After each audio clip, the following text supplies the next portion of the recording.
Humans? Void engines would cook their soft bodies before ignition. Imagine giving a toddler a flamethrower. The camera cuts to a human diplomat, smiling politely, jotting notes on a napkin. He mutters, "Funny thing about toddlers and flamethrowers, depends on which end they're holding." The first rule of deep space diplomacy was simple: never start with a joke. Humans, of course, broke that rule in the opening 15 seconds. "Your engines sing like a blender chewing rocks," said Commander Elias Vale, smiling across the chamber of glass and steel. His voice was calm, pleasant, and unbearably condescending. "But don't worry. Humanity appreciates hand-me-downs." The chamber fell silent. 20 alien envoys, scaled, feathered, furred, or tentacled, stared at the single human representative, as though he just spat in the sacred font of the galaxy. The Zorati ambassador hissed, his translucent throat sacs pulsing green with rage. "The Void engine is not a toy, human. It bends dimensions. It devours those who lack discipline." Elias leaned back in his chair, hands folded neatly. "We noticed. Though, to be fair, the user manual was lacking. Your diagrams looked like abstract art drawn by someone drunk on battery acid." A ripple of scandalized murmurs surged through the chamber. The Orvani delegate, 6 feet of feathers and pomp, croaked, "You tinkered with void engines? Impossible. Humans lack the cognition, the stability, the—" Elias interrupted with a friendly smile that could gut a man. "Funny you say that. Stability's our thing. We've been driving unstable engines since we strapped fireworks to cars in the 20th century. We just upgraded the firework." The laughter wasn't shared. Every alien eye was now locked on him, wide with disbelief. 1. The lecture no one asked for. The Void engine had been the galaxy's crown jewel for millennia, a dangerous technology only the most disciplined species dared to touch. It folded spacetime, tore holes through dimensions, and if mishandled, turned ships into screaming wrecks that flickered between realities. To the Council races, humanity was an amusing newcomer, reckless children better left with fusion toys. Yet here sat Elias Vale, a man with the easy smile of a diplomat and the patience of a hunter. "You're all worried we'll blow ourselves up," Elias said, voice soft as velvet. "Fair. But here's the thing, we didn't just survive your void engines. We made them louder." The phrase hung in the air like a guillotine. 2. Behind the curtain. Elias remembered the first test vividly. Back on Luna Dock, the salvaged Void engine had screamed like a wounded animal as it booted. The technicians panicked, the lights dimmed, and the ship trembled on the brink of collapse. And then silence. Against all odds, the human engineers had stabilized the impossible. They hadn't just made the alien tech work, they'd turned its volatility into a weapon. Every instability, every dimensional fracture point, became something controllable. Usable. Dangerous. The galaxy thought Void engines were too wild to weaponize. Humans thought of them like an untrained dog, bitey, but trainable. 3. Banter with knives in it. Back in the council chamber, Elias let his words land with deliberate calm. The Threxian envoy, a massive brute wrapped in chrome plating, leaned forward. "You claim mastery? Show proof, or your words are noise." Elias chuckled, brushing non-existent dust from his sleeve. "I'd show you, but our last demonstration erased 3 moons. Very tidy. No debris. Just poof." The chamber erupted, some in outrage, others in fear. The Orvani delegate screeched, the Zorati slammed a claw against the table, and the Threxian snarled like grinding metal. Elias raised a hand politely. "Relax. We tested on our moons. Nobody else's. You'll be glad to know Luna's still there. Mostly." 4. The Predator under the smile. It wasn't bravado. Humanity had done the unthinkable in record time. They had reverse-engineered alien technology without permission, then weaponized it. Elias wasn't just a diplomat. He was the tip of the knife. His orders were clear: charm them, unsettle them, and if necessary, remind them why humanity's smile was the scariest mask in the galaxy. The council thought they'd been shepherding a junior race. Instead, they'd been feeding wolves who just figured out how to use fire. 5. Alien panic. The feathered Orvani whispered to the insected Krith, not softly enough. If this is true, no fleet could withstand them. Void weapons break physics itself. The Krith's mandibles clicked nervously. They weren't supposed to learn. The locks, the failsafes, how did they bypass them? Elias, hearing every word, leaned closer with a grin. We read the fine print. Then we lit it on fire. Works every time. His calmness was worse than shouting. It carried the weight of inevitability. 6. Human humor, alien horror. Let me put it in simpler terms, Elias said, standing now, pacing like a teacher with a classroom of terrified students. You gave us a puzzle. We solved it. Then we built a better puzzle, one with spikes. And now we're wondering, should we keep that to ourselves, or should we share? The Zoriki ambassador hissed. You would threaten the balance of the galaxy for amusement? Elias tilted his head thoughtfully. Balance is overrated. We tried it once. Called it the Cold War. Ended up eating fast food while building bombs big enough to barbecue continents. Somehow we didn't die. You'll find we're very good at not dying. The chamber froze.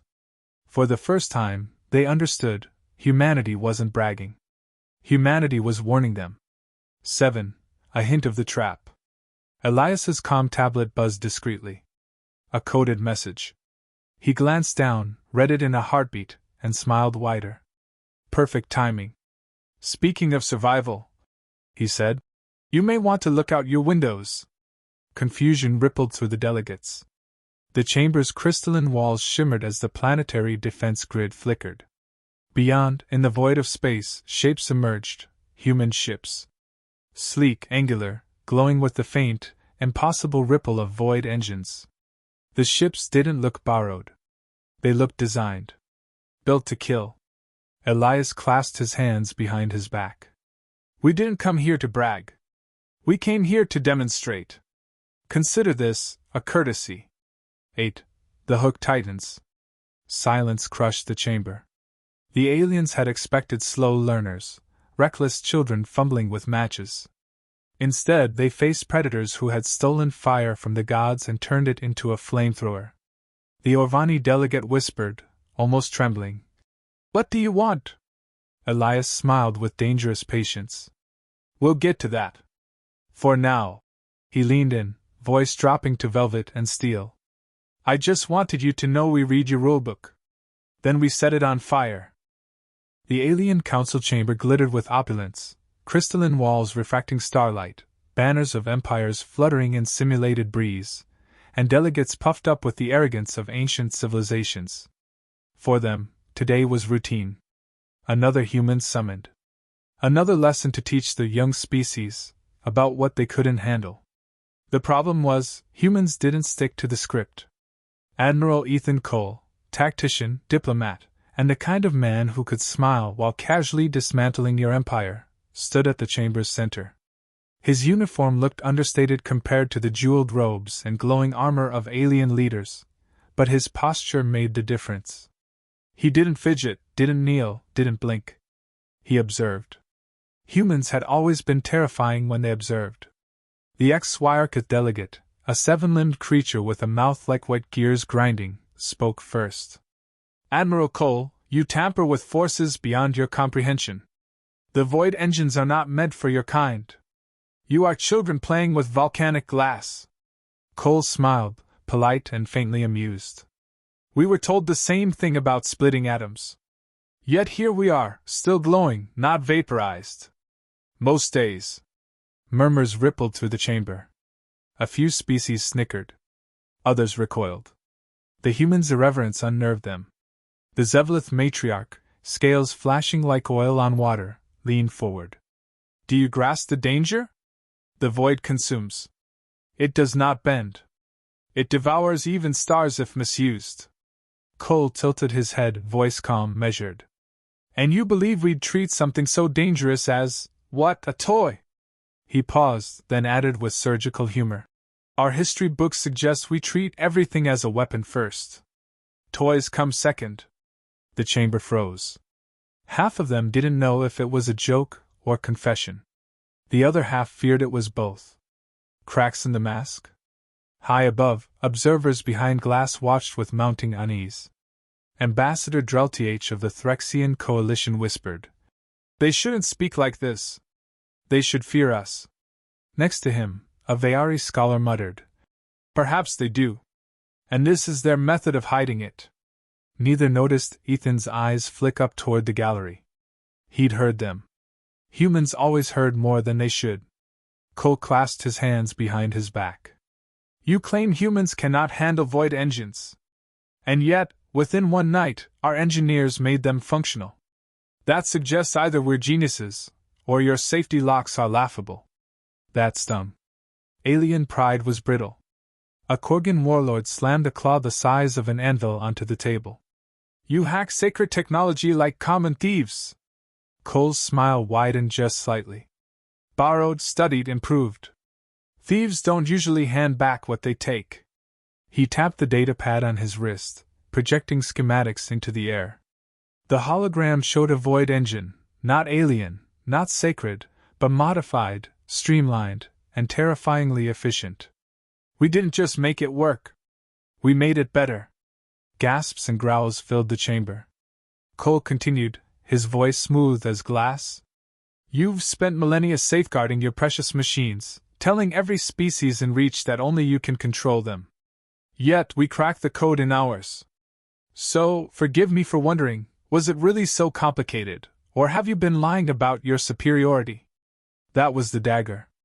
Delivered with manners. Banter that burned. The council erupted in overlapping protests. Some demanded sanctions. Others whispered about extermination. But Cole never raised his voice. He waited, letting them shout, letting their dignity burn itself out. When silence fell, he spoke again. "You call us reckless," he said softly. "But have you considered the irony? You scatter weapons across the galaxy, declare them forbidden, then act surprised when someone sharp enough picks one up. That isn't foresight. That's negligence." The Zevalith matriarch's tail lashed the floor. "You insult our stewardship." Cole bowed his head just enough to be polite, not enough to concede. "I apologize. I merely point out a gap in your security protocols. If children keep reaching the cookie jar, perhaps it isn't the children at fault. Perhaps the jar was never out of reach." A ripple of uneasy laughter circled the chamber. Humans wielded humor like plasma cutters, burning while smiling. Private reactions. Backstage, alien aides whispered frantic translations to their leaders. "He mocked your stewardship, openly. He dares suggest we are negligent. He isn't afraid. That is the danger." The wise few, however, stayed silent. They recognized the pattern. The humans weren't boasting. They were baiting the shift. Finally, Council Master Verthan, whose voice alone could command fleets, thundered, "Enough! Human, you stand accused of destabilizing the galactic order. By turning void engines into weapons, you endanger us all. You will surrender your research and dismantle your prototypes." Every gaze locked on Cole. He clasped his hands calmly. "Council Master, I understand your concern. But let me be precise. We did not turn void engines into weapons. We discovered they already were. You built them for travel. We built them for survival. Two sides of the same coin." Verthan narrowed his many eyes. "And what survival requires such monstrosities?" Cole leaned in slightly, lowering his voice, making the room strain to hear. "The kind of survival where the wolves come knocking and no one else answers the door." The silence was suffocating. That was the moment the chamber realized. The humans weren't apologizing, weren't negotiating. They were stating a fact. The curtain pulls. Cole let the tension hang, then delivered the final blade of the meeting. "If you insist we stop, we will. On one condition." The council stirred uneasily. "Condition?" "Yes," Cole said, smiling with maddening politeness. "That you demonstrate the void engines can be made harmless. That they cannot be weaponized by accident, or intent. Show us, prove it. Because if you can't, He paused. Then maybe you never truly understood them either. The words detonated louder than any torpedo. He had turned the accusation back on them. Aftermath. The chamber dissolved into chaos. Arguments erupted, alliances strained. Some species demanded immediate action against humans. Others muttered about investigating the council itself. Seeds of paranoia spread faster than spores in damp soil. Cole, still smiling, bowed politely. Thank you for your time, honored delegates. I do look forward to your demonstration. If you'll excuse me, I promised my engineers I'd be back before lunch. They're experimenting with a void pulse, and I hate missing fireworks. He walked out as if he hadn't just destabilized half the galaxy with a few sentences. Behind him, the council chamber seethed. And above them, in observation decks, the wiser aliens whispered the same quiet thought. Humans hadn't just handled the void engines. They had weaponized diplomacy itself. The stars stretched like painted glass around the human fleet, broken only by the jagged shadows of the alien armada encircling them. Hundreds of ships formed a noose of metal and arrogance. Their weapons shimmered with anticipation, their commanders certain the humans had walked into a cage they could not possibly break. Commander Elias Cross didn't look at the alien fleet on the holoscreen. He stirred the coffee in his chipped mug, watching the dark swirl settle. You ever notice, he said lightly, how everyone assumes silence means fear? Sometimes it just means we're waiting for the right moment. Across the command deck, his officers grinned faintly. They knew the line wasn't for them.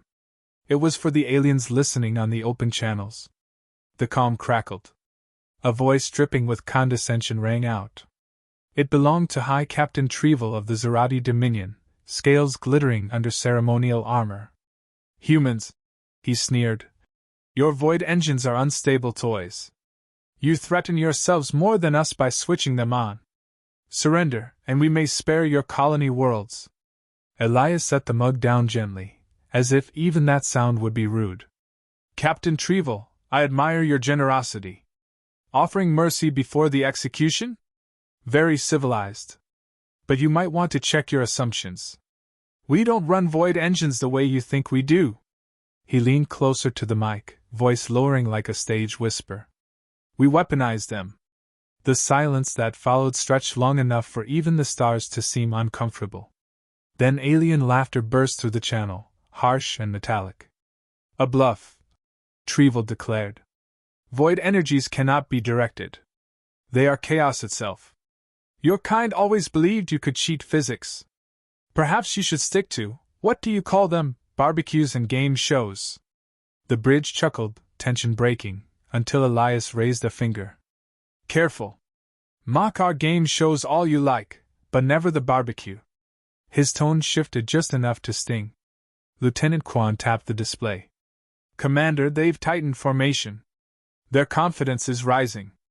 Good, Elias replied. Confidence makes them slow. He turned to the crew. Initiate demonstration. On the outer edge of the human fleet, 3 frigates extended spires like cathedral towers. The void engines within them pulsed, drawing not from fuel but from the impossible absence between atoms. Space itself seemed to wrinkle, light bending around the hulls. The aliens saw it too. Their sensors flared warnings, translating the anomaly into impossible equations. Several captains shouted over the comms at once, disbelief straining their voices. What are you doing? That output exceeds containment parameters. Elias sipped his coffee again. Exactly. The spires discharged. The void energy wasn't directed like a laser. It wasn't a missile. It was worse, an eruption of nothingness that devoured everything in its wake. A chunk of space collapsed inward, pulling 3 Zerati cruisers into a pocket of absolute silence. They didn't explode. They didn't even crumble. They simply vanished, erased so completely their shadows never touched memory. The alien fleet froze. Dozens of admirals stared at the gap in their formation, mouths slack, scales and feathers prickling with primal terror. It was not destruction. It was erasure. A whisper ran through their channels. Weapons, made of the void. Elias set down his mug with a soft clink. Correction, tools made into weapons. That's the human way. You see a wall, we see bricks. You see chaos, we see opportunity. Another alien voice cut in, frantic. This is reckless. You'll annihilate yourselves along with us. Elias smiled pleasantly, the kind of smile bartenders use right before cutting someone off. Oh, don't worry. We tested it first. He didn't add on a moon we didn't like anyway. That detail never helped negotiations. The Zerati tried to regroup, barking orders to spread formation, to concentrate fire on the human frigates. Bright lances of plasma and particle fire streaked toward the ships. Before they hit, another human vessel, a destroyer with an old Earth flag painted on its hull, ignited its void engines in a short, violent burst. The laws of inertia crumpled like paper. The destroyer flickered, not forward but sideways, skipping across distance like a stone skimming water. The plasma beams passed harmlessly through the empty space it had been. In its new position, the destroyer unleashed a void discharge directly into the flank of the attacking ships. 5 more cruisers vanished. The alien comms dissolved into chaos. Some captains shouted for retreat. Others screamed accusations at one another. A few simply stared at the absence, forgetting even to breathe. Amid the storm, Elias kept his tone polite, steady, conversational. Gentle beings, let me clarify. We didn't design void weapons to win battles. We designed them to end wars. Quickly. Efficiently. With as few survivors as possible to carry grudges. Lieutenant Quan frowned. Sir, that last line, was it necessary? Of course, Elias replied. Fear needs seasoning. Otherwise it's just noise. The Zerati flagship loomed larger on the screen, charging weapons. Trevelle's face filled the calm feed again, scales pale with fury. Humans, you have unleashed something you cannot control. It will consume you. Elias leaned back, folding his hands. You might be right. But here's the difference between us and you, we're comfortable dancing with disaster. We've done it since we strapped rockets to tin cans and called it space travel. He let the words hang before adding, with a casual shrug. Besides, we had to make sure nobody ever tried to put us back in cages again.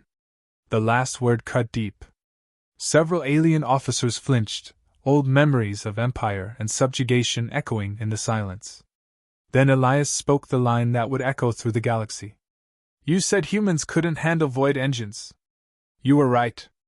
We didn't handle them. We taught them how to bite. The human fleet shifted into attack formation, void spires glowing like storm clouds about to break. On the alien side, hesitation thickened into paralysis. The Zerati fleet had the numbers, the firepower, the authority of centuries. But the humans had shown them something worse than defeat. They had shown them inevitability. The chamber's air felt charged, as though the very walls understood what was about to unfold. Ambassador Halden stood at the center, hands clasped lightly behind his back, posture as unthreatening as a man awaiting a polite dinner invitation. Yet every alien in the room leaned away, antennae twitching, scales rippling, fur bristling. They had begun to realize something dreadful. The polite mask might not be a mask at all, it might be a warning. At the far end of the table, Admiral Terek of the Vakthar broke the silence. His 4 eyes narrowed as he rumbled. You claim humanity did not merely copy our warp drives, you perfected them. Impossible. Our engineers studied physics for millennia. Your species crawled into orbit less than 3 centuries ago.